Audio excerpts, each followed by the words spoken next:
il a fait donc il a appelé ça une assise scientifique, hein, Nadwa Ilmiya, une assise scientifique. Ah, donc Saïd Fouda est venu dans le territoire de Abu Muslim, une chasse gardée.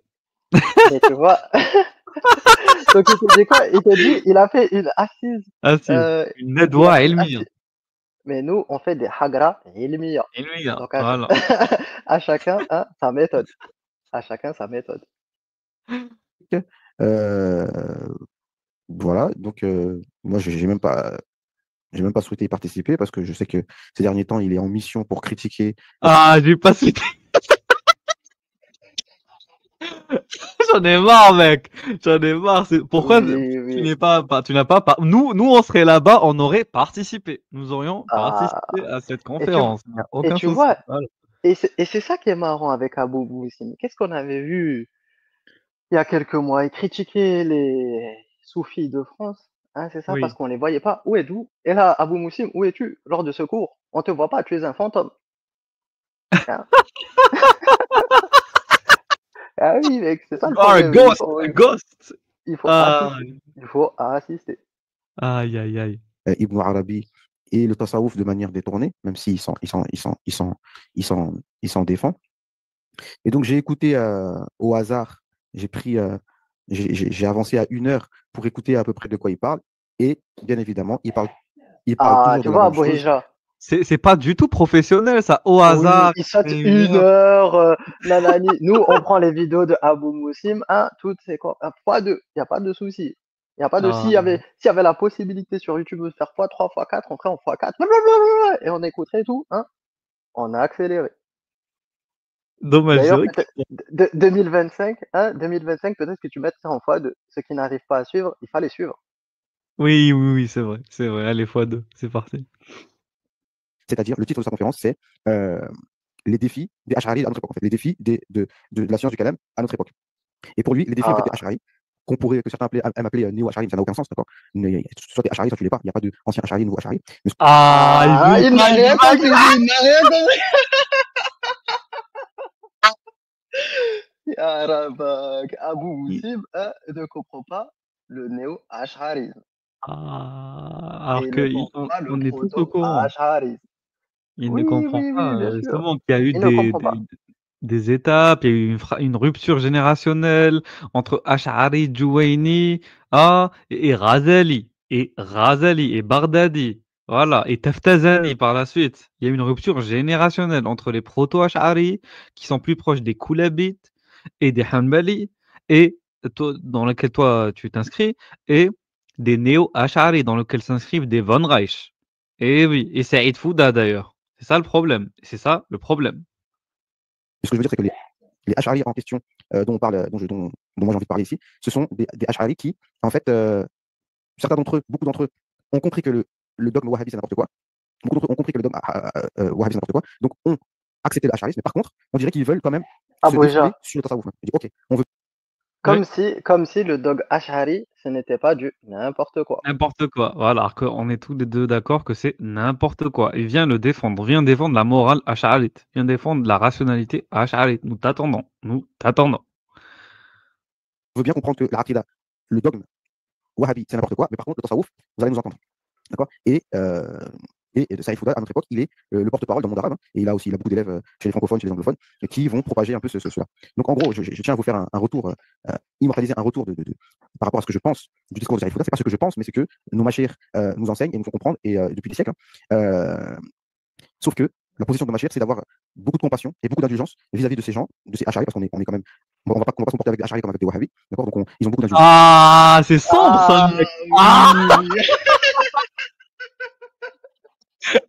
On ne commence pas avec des ash'ari comme on se comporte avec des wahhabis. ouais, mais... Aïe, aïe, aïe. Ya Différence de Rabak. traitement. Double justice. Double traitement. Ah. Putain, Et, et- putain. et- et- alors imagine, nous, soi-disant apostats, hein, ils vont être encore plus durs avec nous. Plus durs. Tu vois ce que je veux te dire? Ah, mais apparemment pas. Miséricorde. Ah oui, bien sûr, évidemment, évidemment, bien sûr. Mais moi, je pense que c'est une erreur que les savants de l'Azhar sont encore en train de faire et qu'ils sont en train de perdre un temps précieux. ils sont en train de perdre un temps précieux, comme ils l'ont fait avec les Wahhabis. Ils les ont laissés proliférer depuis le début on va dire, depuis le début du siècle, d'accord, en disant voilà, il faut avoir du edeb, il ne faut pas citer leur nom, il ne faut pas, citer leur nom, il ne faut pas, voilà, faut pas faire des polémiques, surtout le edeb, quoi, tu vois, le edeb. Mais des fois, on est balancé entre Tu avoir du vois, edeb et ne pas Abouja, paraître comme quelqu'un d'impoli ou d'irrespectueux, etc. Et entre le fait de dire la vérité et de réfuter. Ah, ils sont coincés ah, entre le adab et le fait de dire la vérité. Ils sont et en coincés fait, dos au mur. tu vois, là, il y a un truc qui est très intéressant que la plupart des gens n'arrivent pas à comprendre. Alors, il y a des gens, ils nous ont dit, oui, effectivement, les savants de l'islam sunnite, ils ont caché des textes, etc., etc. Oui, ils ont caché des textes, c'est vrai, mais il faut expliquer la raison, en fait. Ou il faut expliquer Ah, les mécanismes d'où ça vient. Et là, on voit que, par exemple, et ça, ce que nous, on appelle un jalon de l'apostasie. C'est-à-dire, c'est ce qui empêche les gens, en réalité, d'apostasier. Par exemple, à cette question de adab. A priori, un bon concept, hein. Oui, voilà, il faut respecter les savants, ils ont précédé dans la science, etc. Oui, tout ça, on comprend, il n'y a pas de souci. Mais le problème, c'est qu'au nom de ce adab, on a laissé, hein, les gens la dans ce que vérité, eux estiment de la Zendaka, en voilà, fait, c'est ça. dans un égarement, hein, dans un égarement On a manifeste. laissé la vérité se perdre et, comme tu as dit, l'égarement ou la zandaka ou l'hérésie se propager. Voilà, c'est ça le problème. Mais on a C'est ça le caché la problème. vérité. Eh oui, Donc, eh oui. alors, effectivement, ils ont caché certains textes et ils ont mis en avant d'autres textes. Ça, c'est vrai. C'est vrai. Les groupes, les sectes, etc. Y a pas de souci. Mais il faut comprendre d'où le mécanisme. Eh bien, c'est-à-dire que il y a des gens qui pensent que euh, c'est forcément mal intentionné ou que c'était dans un but Non, il y avait des gens qui l'ont fait par bonne intention. Il y a des gens, enfin, bonne intention, selon leur point de vue, bien sûr. Hein, on essaye de nous de se mettre, hein, dans la peau de ces gens-là pour comprendre, hein, leur vision des choses. C'est tout. Un exercice de pensée. Exactement. Exactement. Je continue. Les égarements qui se propagent et les nuances qui se propagent. En bref, qu'est-ce qu'il nous a dit dans un extrait que j'ai vu et qui résume son propos? C'est qu'il nous dit que, par exemple, déjà, premièrement, il va parler d'Ibn Arabi, de certains sujets que traite Ibn Arabi, sans jamais détailler la question de manière scientifique. C'est-à-dire, par exemple, il va te dire, oui, certains nous disent que l'enfer n'est pas éternel. Certains nous disent que l'enfer n'est pas éternel, mais en disant cela, ils détruisent la religion sans s'en rendre compte. Premièrement, là, ce que je vous dis, ça va résumer tous les autres sujets. Premièrement, quand il dit que l'enfer n'est pas éternel, qu'est-ce qu'il veut dire par là? Il le sait. Qu'est-ce qu'on veut dire par là? Parce que Cheikh Yousri, il explique tout. Il répond à Sarif Fouda avec le plus grand des aides, c'est-à-dire sans jamais le citer et sans jamais. Voilà. En plus, ils étaient ensemble récemment. Il y a eu une photo ensemble qui a tourné. Ils étaient ensemble en Malaisie pour un séminaire de lecture de Sahih Bukhari. Okay. Donc, Cheikh Yousri, Abuja. il explique que. Et tu vois, mais là, ça rejoint un peu ce que Abdelhay disait là. Mhm. On ouvre une parenthèse et ensuite On on ferme la la ferme. porte. C'est Ok, ça. il n'y a pas de souci, il n'y a pas de souci. Mais le problème, c'est qu'Abou Moussem, il comprend pas. Et là, il ouvre une parenthèse sur Internet. Ah oui, il est en train d'ouvrir une parenthèse sur Internet. C'est-à-dire Ah, des polémiques. Ah, il va avoir une réponse, contre-réponse. Voilà, peut-être que les gens vont s'énerver, vont s'exciter. Et à mon avis, hein, je pense que là, le clan des Ash'ari Maturidi, à mon avis, il doit pas être content de Abou Moussem. il n'est pas content. Ce con n'est pas content. Et nous avons la preuve. Nous avons la preuve. Ah, On va la chercher rapidement. Tac, tac, tac, tac, tac. Elle est là. C'est bon. On va l'afficher en plein écran. Donc, c'est un Akhi Hanafi Matroudi. Un Akhi Hanafi Matroudi qui a publié ça sur Twitter. Voilà, on va l'afficher. Tac, tac, tac. Donc, qu'est-ce qu'il nous dit, ce Akhi? Il nous dit les faux soufis, excuse-moi, atteignent le fond de plus en plus, tellement ils ont la haine envers les mutakallimin, Ash'ari et Matroudi, qui te sortent des dingueries. On va écouter c'est quoi la dinguerie pour lui. J'explique-moi Wahdat al-Wujud à un expert akbarien. Il a dit, mais en 2 mots, Wahdat al-Wujud, ça veut dire que les créatures sont thabitun ma'doum. Les créatures elles existent et n'existent pas en même temps. Ce qui est hors de la portée du ilm al-kalam. Selon l'ilm al-kalam, ça y est, c'est pas possible. Une chose ne peut pas être et ne pas être en même temps. Ben oui. Mais pourtant, c'est de ça qu'il s'agit.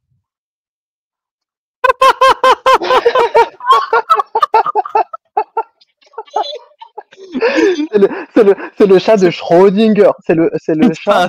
Hein c'est le chat. Yarabak. Un isotope instable radioactif. Il est sans être. Il est sans être. Sale merde. L'incertitude, ya Rabbak. L'incertitude. Putain. L'incertitude. Dyson. Comment il... Et qu'est-ce qu'ils ont répondu ensuite? C'est tout. Hein. Ah, mais il n'y a pas de réponse en dessous. Ben. Si, peut-être. Attends. Non, il n'y en a pas. Ah, ok. Dommage. Je pensais que Abou Moussim Voilà, allait c'est répondre. le principe d'incertitude d'Heisenberg. Voilà. L'incertitude d'Heisenberg comprendra qui pourra par rapport à la dualité entre corpuscules. Et Ah, ceux sombre. qui ont étudié donc la Un peu de physique, physique. voilà, au lycée, comprendront ce qu'est Planck, Einstein, Broglie, la fréquence, le vecteur d'onde. Voilà. Et ce que c'est que l'énergie. Ce que c'est que l'énergie. E est égal à H W. Renseignez-vous. Ah, Bon, on continue. Mais ça m'a fait rire parce que, donc du coup, on n'est pas seul. Nous, on va dire quelque part, nous, Ryan et moi, on aurait été musulmans, dans la vision un peu mutakallimine, on serait entre l'ash'arisme et le mu'tazilisme. Plus mu'tazilisme quand même, parce qu'on n'est pas des débiles comme les ash'arites. Mais, mais, je suis désolé, pour être honnête, quand même. Pour reconnaître que quand même, pour moi, le haut du panier, c'est comme les Mu'taziles. Faut pas déconner non plus. Voilà, faut pas déconner non plus. Quand même. Un peu de respect, attends, je continue. Allez, on un peu continue. de hchouma, comme dirait l'autre. Ah, un peu de chouma, un peu de respect. En tout cas, en ce qui concerne, que ce soit Ibn Taymiyyah et Ibn Arabi, et lorsqu'il dit que l'enfer n'est pas éternel, il parle de l'enfer des musulmans, dans l'enfer dans lequel les musulmans vont rentrer, et non pas l'enfer des mécréants. Et que tous les versets qui parlent de l'enfer, ce sont l'enfer des mécréants, et non pas l'enfer dans lequel rentrent les musulmans. Ah, donc il y a deux enfers. Un enfer pour les mécréants, un enfer pour les musulmans. Vous écoutez ça, les jeunes? Écoutez très bien. Donc il y a un enfer pour les musulmans, donc un enfer qui n'est pas éternel, et un enfer pour les mécréants. Ah, ça, celui-là, il va pas se terminer. Donc au paradis, il y a plusieurs niveaux, ça on le sait. Et en enfer aussi, il y a plusieurs niveaux. Et apparemment, il y a des enfers finis et infinis. T'as vu, Ryan? Donc il y a des réels qui tendent vers l'infini. Il y a des ensembles, il y a des ensembles bornés. Il y a des ensembles Non borné. non bornés. Ça le merde. En fonction de qui tu es. Que les musulmans ne restent pas éternellement en enfer. Alors que l'enfer qui est cité dans le Coran, c'est l'enfer qui est éternel. Il le sait, il l'a dit dans sa conférence d'hier. Mais malgré ça, il le sait, mais malgré ça, il dit oui, donc on ne va pas accepter ce genre de paroles, et patati, et patata. D'accord donc, et il dit oui, même si des gens qui se prétendent des awliya, disent ceci, disent cela. Maintenant, la seule chose, voilà, maintenant, mais il ne rentre pas dans le sujet profondément. Deuxièmement, je ne sais pas quel mot utiliser pour rester poli, en fait. Mais ne pas être capable de faire la différence entre un sujet et une matière qui s'appelle le dogme, et une autre matière qui s'appelle la science du soufisme, et mélanger entre les deux matières, et mélanger aussi avec le fiqh. Donc, un soufi qui lui. Ah, il ne comprend Ah, pas. Muslim il ne comprend pas que tout est intriqué. Il y a une intrication quantique. Et ça.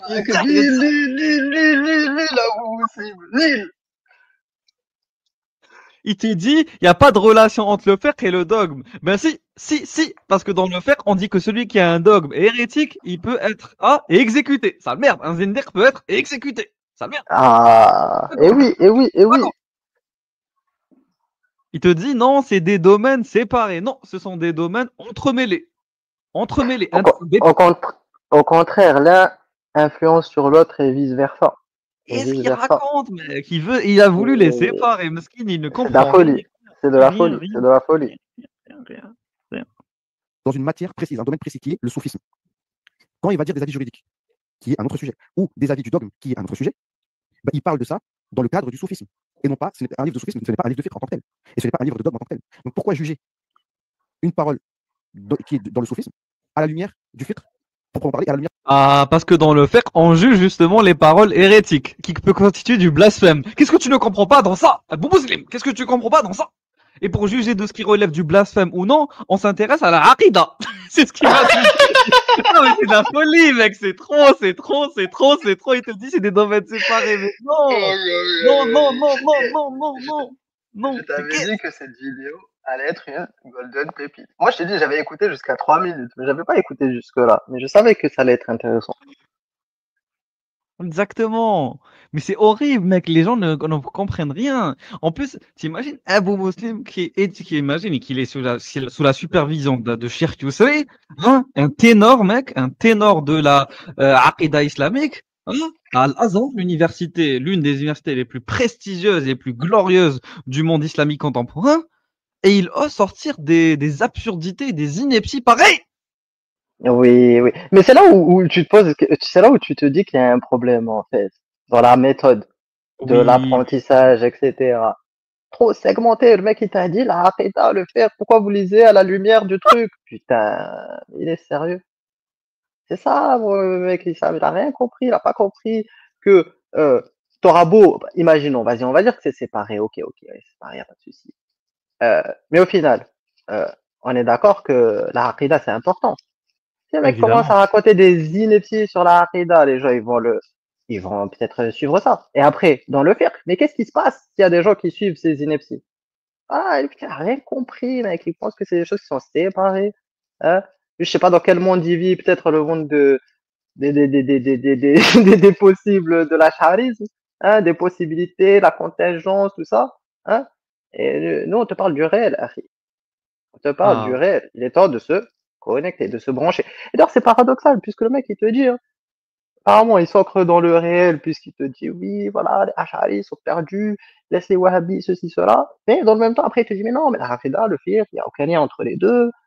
C'est la folie, Khay. C'est pas possible. exactement. Donc, on continue. Lumière du dogme proprement parler. Comment on peut définir cela d'une manière en restant poli? Si ce n'est pas de l'ignorance plus du mauvais soupçon.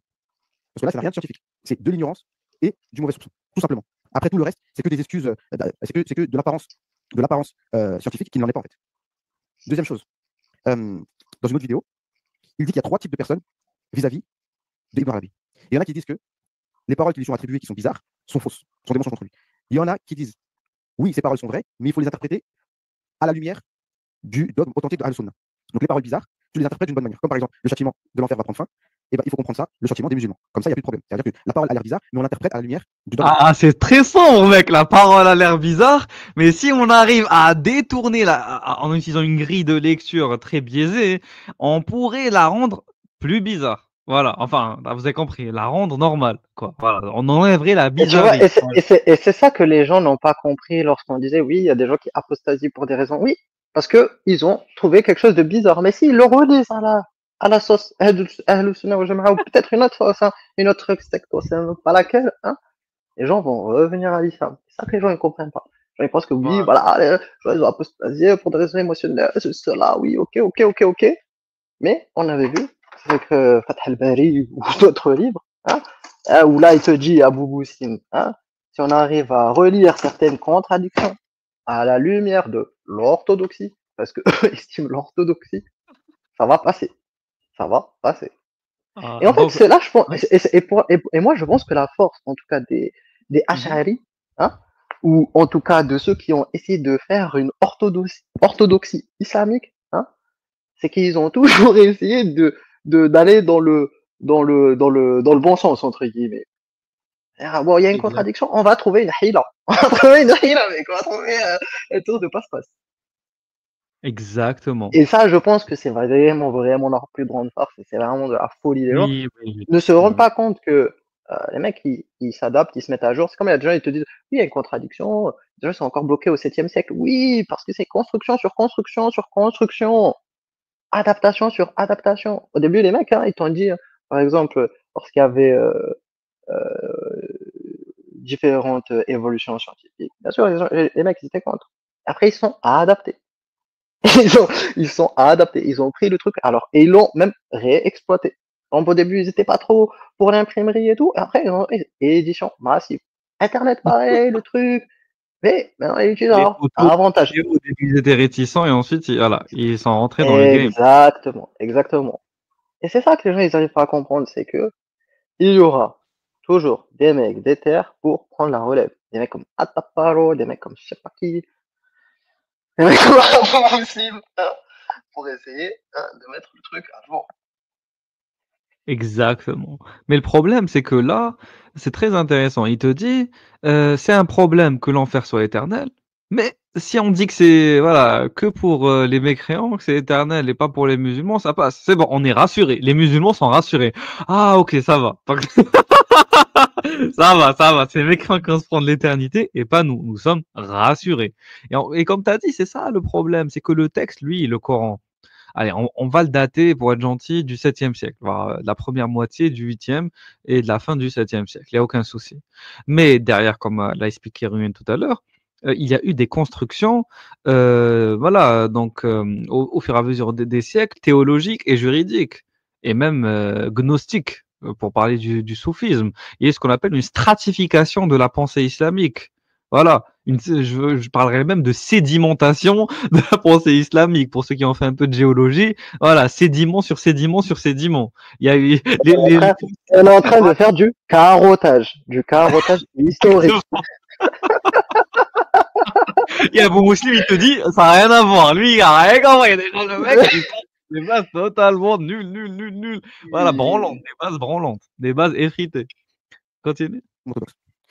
Troisième type de personnes, les personnes qui disent non, ces paroles bizarres sont vraiment d'Ibn Arabi et il n'y a pas à interpréter d'une bonne manière. Ibn Arabi s'est trompé sur ces questions-là. Et il n'y a pas de bonne interprétation à avoir. C'est ce que Ibn Arabi a voulu dire. Ibn Arabi a dit des choses qui contredisent le Coran de la Sunna. Et monsieur Sarif Fouda nous dit, et ça, c'est sur ceux qui représentent vraiment Ibn Arabi. Je dis, mais de quel droit Sarif Fouda décide qui sont ceux qui représentent vraiment Ibn Arabi? Donc ceux qui te disent que les paroles sont fausses attribuées. Ah, c'est Ça, c'est vrai. Il a raison d'un côté. Tu vois ce que je veux te dire? Mais après, il faut voir. En fait, le problème avec ces personnages à type Ibn Arabi et compagnie, en fait, il y a trop de berdilas, comme il t'a dit. Est-ce que vraiment c'est lui qui l'a écrit? On sait même pas. Peut-être c'est quelqu'un qui lui a attribué. Oui, Peut-être que c'est lui qui l'a écrit, mais en vrai, peut-être il y avait trop de pression à l'époque. Enfin, on sait pas, nous. Tu vois ce que je veux te dire? En vrai, on est en train de lire des trucs, des chroniques de l'époque. On sait pas où est-ce qu'elle est la vérité. Hein? ouais, c'est vrai.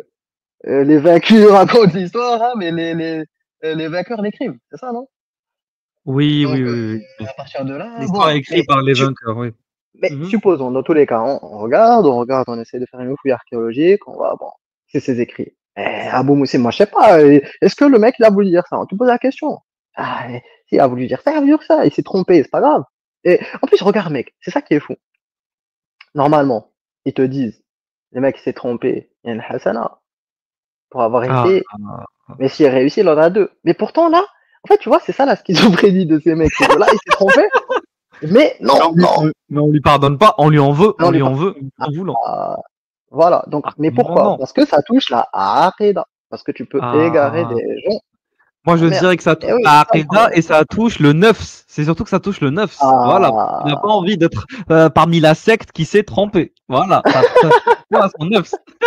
ah, Parce qu'il a dit oui, il y en a 3. Il y a 3 sectes. Saïd Fouda, apparemment, il fait partie de la 3e. Lui, il fait partie de la 2e. Et il n'a pas envie de faire partie de la secte perdue, égarée. Il a envie de faire partie de la secte des sauvés.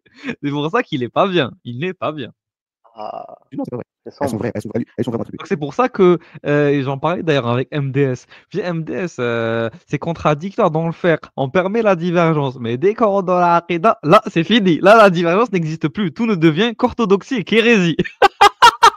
Là c'est bon. Pourquoi? Parce qu'il y a son âme à Exactement. sauver, mec. Il y a son âme à sauver. Exactement. Et là, l'arnaque. Ceux qui disent qu'il faut bien interpréter ses propos, disent non, il n'y a pas à bien interpréter ses propos. Ça, c'est du bon soupçon qui n'est pas à sa place. Il n'y a pas de bon soupçon à avoir. Non, Ibn Arabi dit n'importe quoi et on doit le réfuter. En gros, c'est ça. D'accord? Et donc, moi, je parle en français, donc ça n'a aucun impact. Mais sincèrement, si nos chouyours n'interviennent pas pour lui répondre, moi, je vais le faire. D'accord? Mais de toute façon, Cheikh Yousri lui répond à travers ses explications de Futuhat Makkiya, alhamdoulilah. Donc, celui qui cherche la vérité parmi les arabophones qui m'écoutent, eh bien, qu'ils écoutent les explications de Futuhat Makkiya de Cheikh Yousri. Il aura toutes les réponses à toutes les ambiguïtés de Sarif Fouda. Mais si je dois terminer pour dire le défi des Ash'ari de nos jours, pour reprendre le titre de la conférence d'hier de Cheikh Sarif Fouda, c'est de faire attention, de ne pas croire que notre intellect, c'est l'alpha et l'oméga. Attention les Ash'ari de notre époque. Attention les Ash'ari non soufis. Notre défi, c'est que ok, on est Ash'ari, c'est très bien, mais il faut comprendre que les soufis sont supérieurs aux Ash'ari. Et tous les soufis sont des Ash'ari. Il n'y a pas un soufi avec une mauvaise croyance. Sinon, il n'y a pas. D'accord? Donc tous les soufis sont Ash'ari de facto. Et tous les Ash'ari... Non, mec, tous les soufis sont Ya Ash'ari. Rabbak. Et ils sont supérieurs. Et peut-être qu'il faut la remettre parce que là, c'était très très sombre. Oui, attends. Attends 2 secondes. Et il faut envoyer ça à Vodraïch et compagnie, là. Oui, Ok, les soufis sont supérieurs aux Ash'ari. Aïe. Pour reprendre le titre de la conférence d'hier de Cheikh Sarif Fouda, c'est de faire attention, de ne pas croire que notre intellect, c'est l'alpha et l'oméga. Attention les Ash'ari de notre époque. Attention les Ash'ari non soufis. Ah, attention, Von Reich. Attention, Lams. Bon, Lams, il dit pas Ash'ari, mais il réfléchit comme un Ash'ari, donc je le prends Ah dans oui, les Ash'ari aussi. Attention, oui, oui. attention. Arrêtez de trop intellectualiser l'islam. Notre défi, c'est que ok, on est Ash'ari, c'est très bien, mais il faut comprendre que les soufis sont supérieurs aux Ash'ari. Et tous les soufis sont. Ah, c'est très bien. Ah, C'est au niveau 1. Mais les soufis sont au niveau 50. Voilà, ils sont super. En plus, t'as vu comment il le dit avec mépris, genre oui, ok, c'est très bien, genre on va dire, ah non, on pas les couilles, genre, c'est très très fort, c'est très très fort. Exactement. Ah là, c'est trop, c'est trop, c'est trop. Ah, mec, ils sont condescendants et méprisants. Après, ils te disent, on est dans le adab, on cite pas les noms et tout. Oui, tu cites pas les noms, Oui. mais c'est pire, en fait. Cite mon nom et sois respectueux. Là, le mec, il cite pas ton nom, mais il te déglingue derrière. C'est ça le pire. Ça me fait rire, mec. Ça me tue. Ah, là, Sont là. des Ash'ari. Il n'y a pas un soufi avec une mauvaise croyance. Sinon, il n'y a pas. D'accord. Donc tous les soufis sont Ash'ari de facto. Et tous les soufis sont des fuqaha de facto. Et donc ils sont supérieurs aux fuqaha et supérieurs aux savants du dogme. Ah ouais, carrément, les Ya soufis sont mec, au fuqaha. Non, là c'est trop, c'est trop, j'étais pas arrivé jusqu'à là. Et l'autre il a mis la dinguerie. Mais c'était ça la dinguerie pour moi de la vidéo. Là, Oui, c'est c'est pire, ça c'est la vraie pire. dinguerie. Là, c'est ça Putain, la en plus dinguerie. ils sont nuls les Maturidi, mec. Ça a dû toucher son œuf, ce mec. Ça merde. Et même pas capable, hein, de prendre les bons passages. Putain, niveau d'analyse, de vidéoscopie, nul, les gens. Nul. Mec, il t'a dit supérieur aux savants du fiqh et aux savants du dogme, aux ulama, mec. C'est Putain. trop bezef, mec, bezef. Non, là, c'est trop. Là, vraiment, c'est trop. Bezzaf. Là, c'est vraiment trop. Mais que eux, ils parlent, yani, dans un paradigme encore plus profond, qui est le tawhid à 100%. Ou alors le tawhid le plus parfait qu'on puisse avoir en tant qu'homme. Et tout ça, c'est purement coranique. D'accord. Un exemple, Allah Azzawajal nous dit que, du prophète Innaka la tahdi man ahbab. Tu ne guides pas ceux que tu aimes. Et c'est Allah qui guide qui il veut. Et dans un autre verset, Allah Azzawajal dit Wa innaka la tahdi. La tahdi. C'est pas la tahdi. Tu guides vers un droit chemin. Et ben c'est ça le sujet. C'est que ça habite ma'doum. Ça veut dire que Allah Azzawajal, il affirme des choses et en même temps il renie des choses. Et donc les créatures sont en même temps affirmées et annulées. Les créatures sont en même temps nafi wa isbat, affirmation et négation. Tu guides et tu ne guides pas en même temps. Et c'est le Coran qui le dit. Ça habite ma'doum. Et c'est ce qu'on appelle wahdat al-wujud, wahdat al-shuhud, c'est-à-dire l'unicité de l'existence et l'unicité des attributs. L'unicité dans les actes. Allah est le seul à exister vraiment et Allah est le seul à agir vraiment. Celui qui guide réellement, c'est Allah Azzawajal. Et les autres créatures, à commencer par Nabi sallallahu alayhi wa sallam, guident de manière métaphorique. Et vous savez, les frères qui étaient avec nous aux alentours de l'Azhar. Donc il n'y a que Allah qui existe. Les autres, on est tous des métaphores. On n'existe pas vraiment, mec. En fait, on existe sans exister. On agit sans agir. Il n'y a que Allah qui existe vraiment. Il n'y a que Allah qui existe vraiment. Voilà. Donc pour lui, il n'y a pas de libre arbitre. Oui. C'est Allah qui guide, c'est Allah qui égare. Toi, tu as l'impression, mec, d'agir. Alors que non, c'est Allah qui agit à travers toi. Tu n'es rien. Tu ne décides pas. Tu ne réfléchis pas. C'est Allah qui fait tout pour toi. Donc c'est Allah qui fait que pour nous, on est en train de réfuter Abu Muslim dans son égarement manifeste. C'est ça. Selon sa propre croyance, a priori. Oui, mais clairement. Oh, est-ce que c'est nous qui avons décidé avec notre esprit, hein, peut-être avec notre ego, de